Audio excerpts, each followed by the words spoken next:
Greetings. Welcome to ITR Live. I'm your host, Chris Hagenow. Welcome back to another fun-filled, action-packed, freewheeling episode of Iowa Conservative News and Politics.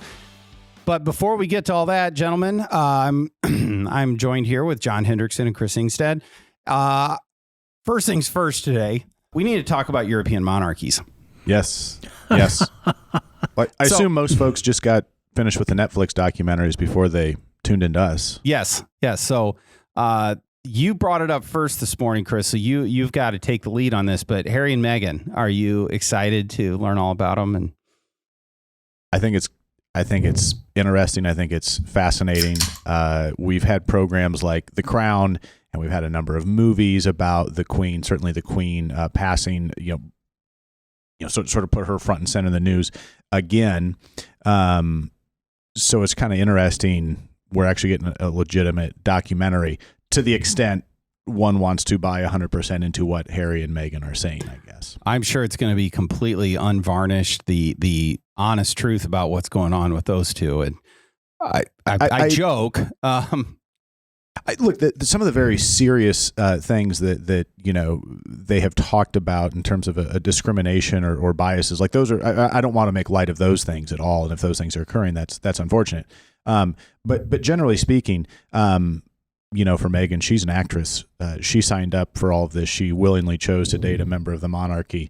The extra scrutiny or tabloids. I mean, didn't you know what you were getting into? And by the way, hasn't that led to maybe the check you're getting from Netflix now? Yeah, no, they're not hurting on this. John, are you going to watch the Harry and Meghan? No. Good for you. I would, for the best analysis, visit Nigel Farage. Yeah, there you go. For his, and I mean, I don't feel sorry one bit for Meghan and Harry. They're, it's a poor me story. When are we going to worry about the young, attractive, wealthy couple with two lovely, healthy children? When are we going to worry about them, John? Who's looking out for them? I'm not looking out for them. John, I don't know if we've talked about this before. I'm going to put you on the spot because not only are you the ITR live historian, you're also our constitutional scholar. Are Harry and Meghan's children someday constitutionally eligible to become president of the United States? It's a good question. I suppose if they're born in the United States, they're technically citizens. Their mom's a U.S. citizen. So I don't think it matters with parents, but it just matters for them. Okay. If I imagine were they both born here? I think so. And so they may be eligible, but And then how would you handicap their chances of being elected president, John? With how weird our system is, pretty good. Better than anyone good. Sitting in this room? Yeah. Okay. Yeah. Then to go along with that, are they not somewhere in the line of succession to the throne of England? I don't know. I thought King Charles III now, was going to write them out, but I don't know if that has happened. I think that's all right too. I mean, look, they're not going to become president of certainly. Well, who knows what kind of people they'll be, but and they seem to be completely on the outs in England. I just think it's an interesting little asterisk here on 240 some years of rebellion against the crown. Is that maybe this is all part of their master plan? Yeah. Anyway, somewhere in there, we need to talk about the John Goodman classic, King Ralph. My sense is that's instructive for how this might play out. Yeah. Well, help me out.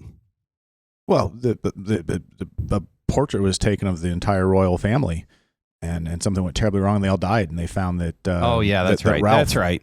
Ralph was living in the United States and was a direct descendant. Yep. John Goodman assumed the throne. Yeah. Also in European monarchy news, I thought this was kind of interesting. I saw this in Germany yesterday. Arrested 25 people for plotting a coup against Germany. At least that's the way the headline reads. But they arrested these folks who are part of the English translation, Citizens of the Reich movement, who are trying to restore the Kaiser, to the throne and go back to an 1871 to 1914 German Empire. I wish Norm Macdonald were still around. He always had a good take on German intentions. Yeah. should suspect everything with him. Anyway, it all comes back to European monarchies. But anyway, here in America with democracy and freedom, the last little bit of election 2022, the last piece was decided, I guess yesterday, which was in Davenport. And we've talked about this, and we don't have Victoria today, who's offered some of those. But Luana Stoltenberg against Craig Cooper for the Iowa House in Davenport was on election night. Luana Stoltenberg, I think, was up 9 votes, somewhere around there. And then the next day, they found, it's unclear how or where, several hundred more absentee ballots, which flipped then the race in favor of the Democrat. And then they had an administrative recount of that, which showed that the Democrat was still winning. And then the candidate requested a recount, which then had her, Luana Stoltenberg, again go back into the lead weeks later.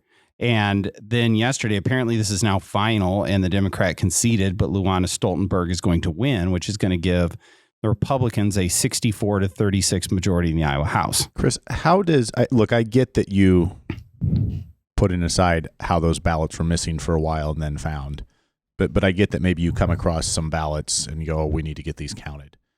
But once you think you've got all the ballots, how have those numbers flipped that much? Both of those are the questions that I don't understand in this. So, and I've only read a couple of news articles on this. The election day ballots were never at issue. They knew exactly how many of them they were. They ran them all through the machines, and they came out with the same count. This is all in the absentee ballots. And shouldn't these stories encourage people to vote in person if they really want to make sure their vote is counted? I'm sorry, that was probably bridged too far. That's fine, and I want to go there. But to come up with several hundred ballots, and this was done in concert with the Secretary of State's office, so I have no doubt that there were some other ballots that were around, but it certainly erodes confidence in that early voting when you have these. It happens much more often in other states than it does in Iowa, thankfully, but you have weeks to sort and tally up, how many of those envelopes you've received. You open them up, you run them through.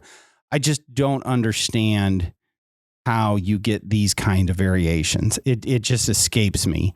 And for all of the rhetoric around elections and one person, one vote and voter suppression and everything we hear from the left, that they can't do a better job of doing everything possible to build confidence in the system. I don't understand. So anyway, thankfully, they seem to have gotten the right result in the end, and both candidates have agreed on that. And +1 for House Republicans coming in here. But I want to get back to this this early voting question. I didn't plan on talking about this today, but you bring it up. In fairness, we didn't do a whole lot of planning for this one today. Well, I did say at the outset this was freewheeling. That I didn't. Okay. I didn't say. I don't make that claim lightly. But you do make it frequently, though. Yeah. Good. Okay.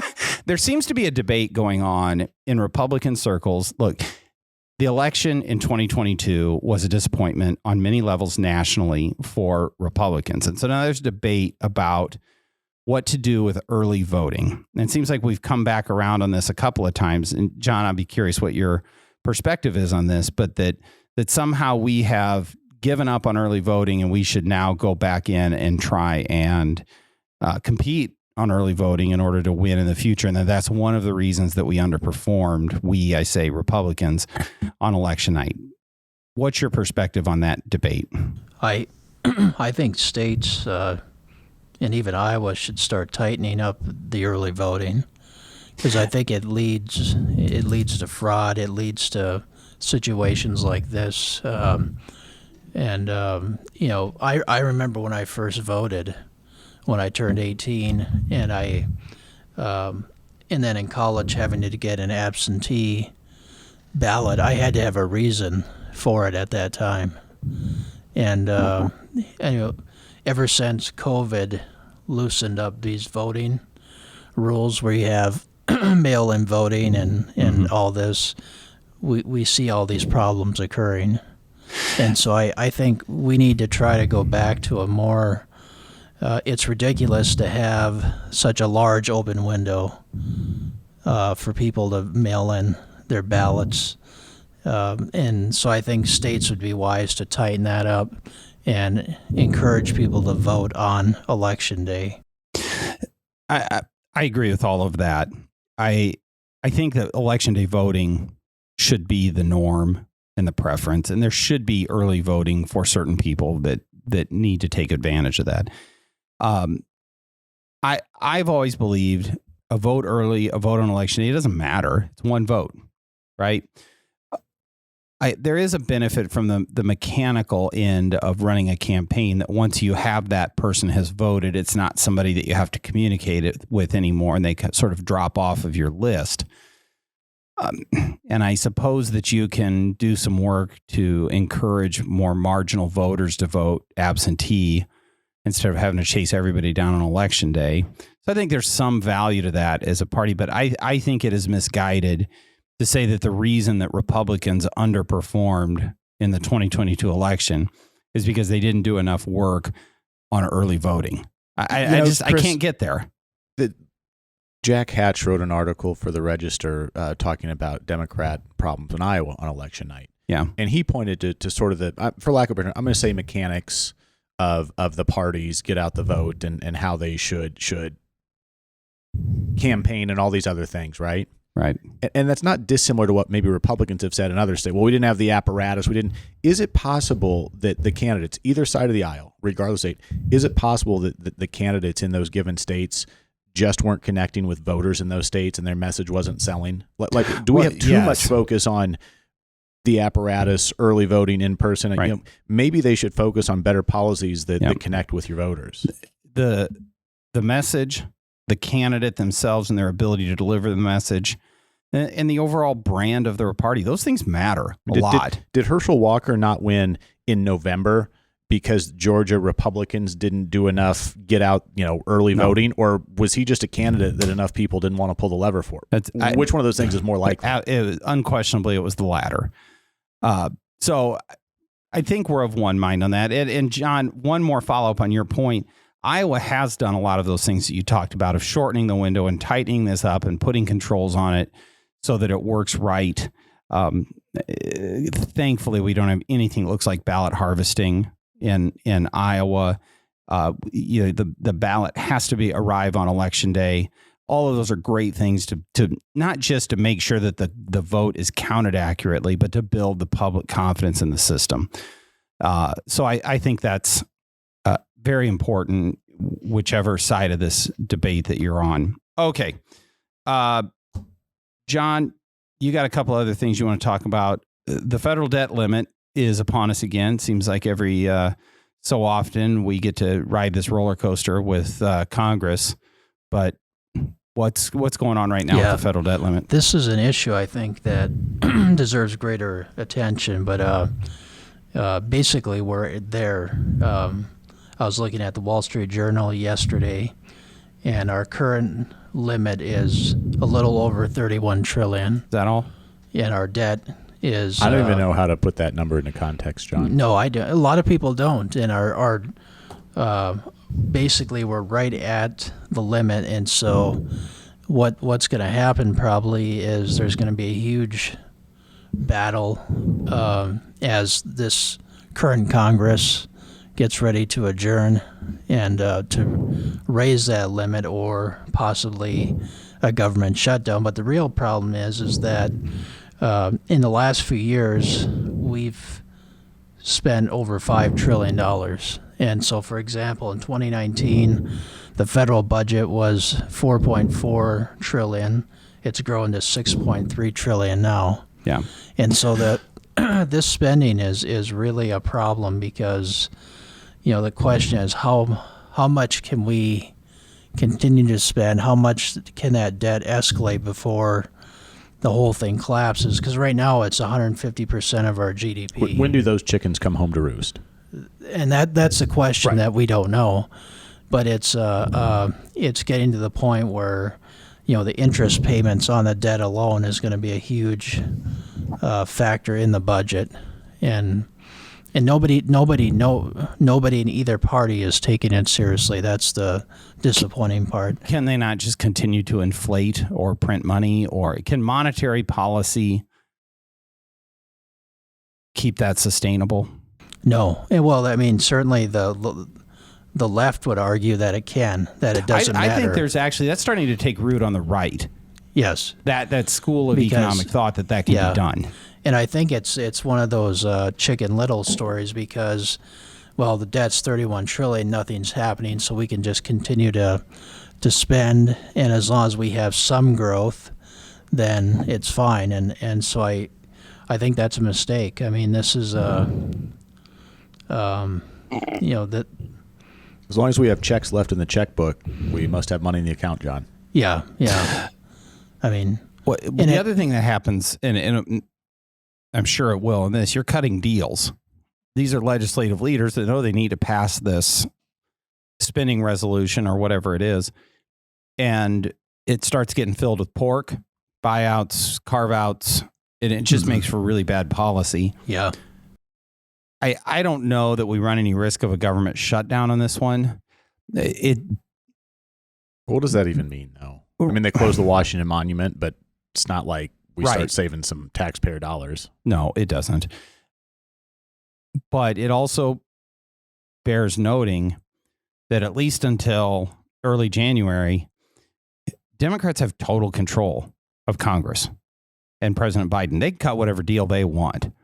Now, I suspect they still will find a way to blame Republicans for obstructionism and whatever, but this is their mess. And not to mention that they've done more to escalate that debt than anything else in recent history.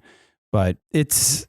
Well, I mean, speaking of messes that they own, because John, what's the next article you want to talk about? This one was, I got this morning from Americans for Tax Reform, and it was an allied organization, and it's kind of funny how Biden stole Christmas, and they had a picture of the Grinch, on this article. Yes, this sounds like something you would write, John. Yeah, yeah. Who was the known to plume on there, if you want your French, that you ghost wrote this for? Yeah, but and we've heard about how much the cost of Thanksgiving increased. Yeah. And this looks at Christmas. I'm not going to go over all of it because we know that gas and airline fares, but just interesting. For example, gift wrap and stationery have increased over 13%. Gift delivery services, so if you're mailing your Christmas presents, that's gone up close to 14%. You were just talking about buying more tools and hardware. Those are going over 10%. Apparel over 4%. Well, there you go. Just get the kids socks for Christmas. That sounds like the best value. Toys, games, hobbies, playground equipment over 6%. Jewelry over 2%. Watches over 2%. And so they're estimating that the average person will buy 9 Christmas gifts this year because of inflation, which is down from 16 gifts from last year. So, yeah, how much has a lump of coal gone up? Is that on the list? No, that's not on the list. But all the food, going in, the ingredients going to make those delicious Christmas cookies. I still haven't. We haven't had a single Christmas cookie at my house yet. I mean, those prices have gone up, so it's a serious thing. And I just thought it was interesting because we don't really think about it. Right. We come back around several times on the impacts of inflation on Iowans and Americans. It's good to point out that in a specific instance of how it actually impacts lives. But even apart from Christmas shopping, it's everyday items. And thankfully that we're blessed that we can concern ourselves with the cost of Christmas giving and not the cost of putting gas in our car. I mean, for those of us at the table, I mean, we acknowledge that, but it really does put a pinch on family budgets, whether it's Christmas gifts or food. And these are real things that impact families in a very real way. So, and going back to the federal debt limit piece, John, is that we know there's a better way. Well, let's be clear, like those two things are connected. Right. That's part of the reason, the reason we have federal debt is because we just keep spending and pumping money out, right? Right. The reason we have inflation is because we keep spending and pumping money out, and we've got all these dollars chasing now limited things, and it drives the price That's right. But up. President Biden says Putin is the cause of inflation. President Biden just got fleeced in the worst trade ever with Brittany Griner for the Merchant of Death, but we don't have time for that today. But I'm not interested in the president's take on who's to blame or anything else at the moment. He also said the border isn't important. He had more priorities to do. Yeah. Well, we're about out of time here today. Can we just opened a couple of cans. No, it's both of those are things that we should probably explore in the future, and so put them on the list. But inflation is real, it's here, and it's impacting Christmas in addition to our everyday lives. And fiscal discipline, less spending, lower taxes will fix this problem. It will be, at the federal level, it's going to be very difficult, if there ever is even the political will to do it at the federal level. But I'll put in a plug is that we're doing it in Iowa, and it's working in Iowa.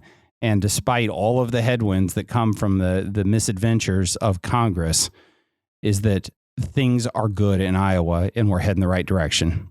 So I think with that, it probably is time to wrap up for today. But gentlemen, thank you. Hopefully you can still power through the inflation costs of Christmas and continue to do the things that you want to do with your families. Don't forget to like and subscribe to ITR Live. Share it with your friends. If nothing else, tell them that John has a good time on the podcast, and he will make sure that you have a good time too. So with that, we will see you next time.